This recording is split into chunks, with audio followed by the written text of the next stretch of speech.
I narrowed it down to 2. I like them all, but these are my 2 favorite colors on this body of water here. I like the Wonder Bread, but I like gold. The sun's kind of coming out here and there. If it goes cloudy, I'm going to definitely go with Wonder Bread. And then for now, I'm going to put gold on. A gold Brosdahl spoon. Lace it up with some maggots here. Maggots are an aggressive, jig hard, don't worry about them falling off kind of bait. Minnow heads work, but I think this is all we need. And don't be shy with them. You get a lot in a container, so make a little chandelier of maggots. And that's a morsel. Slender profile of the Brosdahl spoon with the little eyes. That is a perch magnet.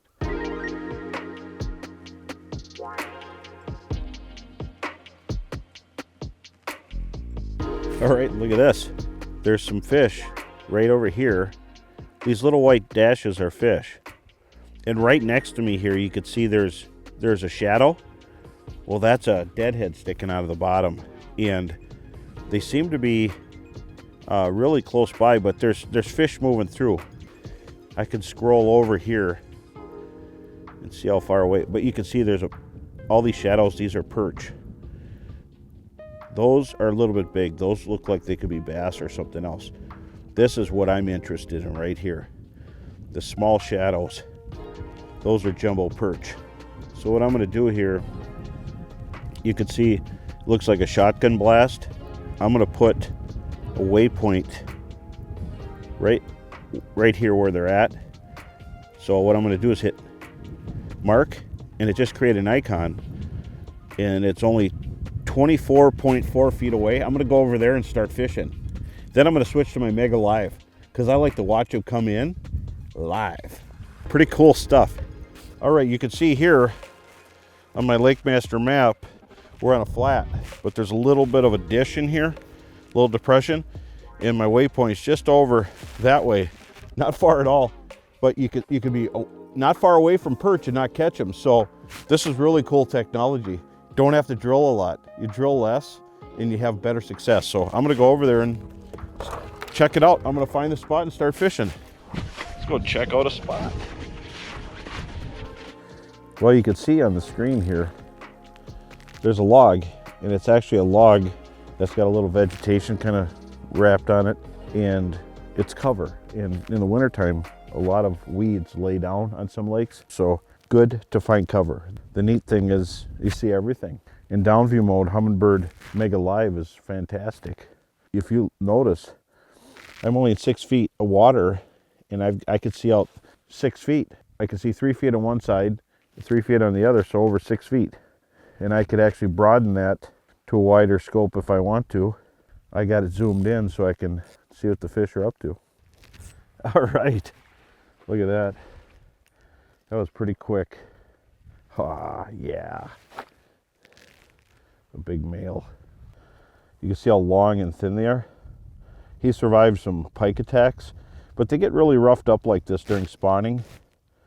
You know, they're constantly moving, and you know, in that time of year, they're really get their tail and their fins beat up. But he also has got scratches from avoiding pike.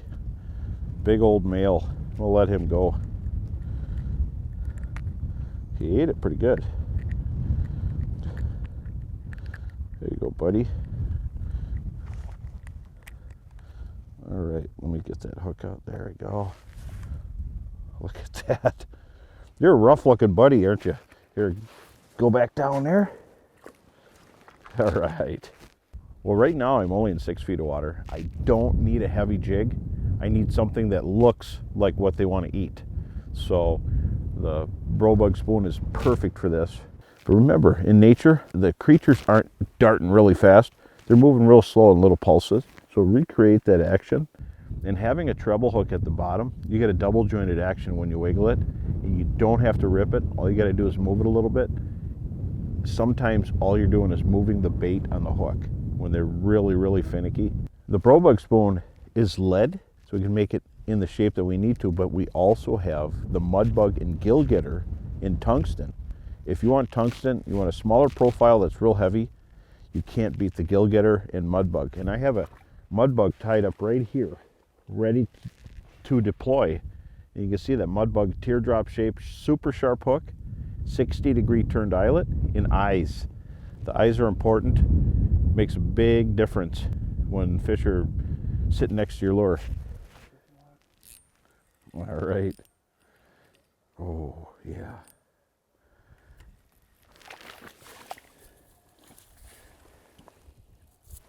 There we go. Big old fat jumbo. Look at the stripes in that. They're starting to get that orange to them on their fins. Beautiful fish.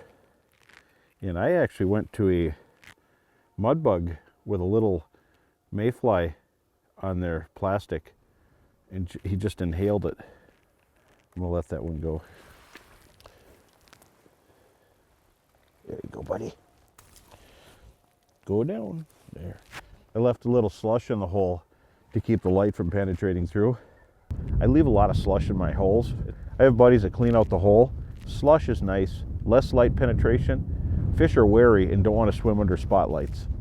So how I penetrate the slush is I'll bring the lure up to the rod tip like that, and then I'll push it through and open the bail and drop it down, kind of jousting the bait through the hole.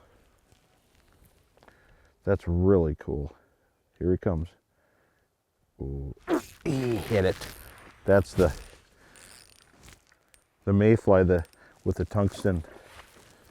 Oh yeah, look at that. All right, come here, buddy. Got his spines all up ready to try to get me. You can see that little mayfly. These are fast growing perch. You could always tell when they got the little hump on their head like that. Not a monster, but if we were eating fish, I'd be keeping that one. There you go, your lucky day. Well, I caught a few fish on the Brosdahl spoon, but they're real finicky today, so I went to the tungsten mud bug with a mayfly, impulse plastic mayfly on the back, and they're just hammering it. So sometimes you just got to try different things. You know, when you're fishing for jumbo perch, the key is to go light. You're using small lures, you don't want heavy line. They got nowhere to go unless there's weeds or brush down there. Then you might have to heavy up a little bit. But heavy to me, perch fishing, is 3 or 4 pound test.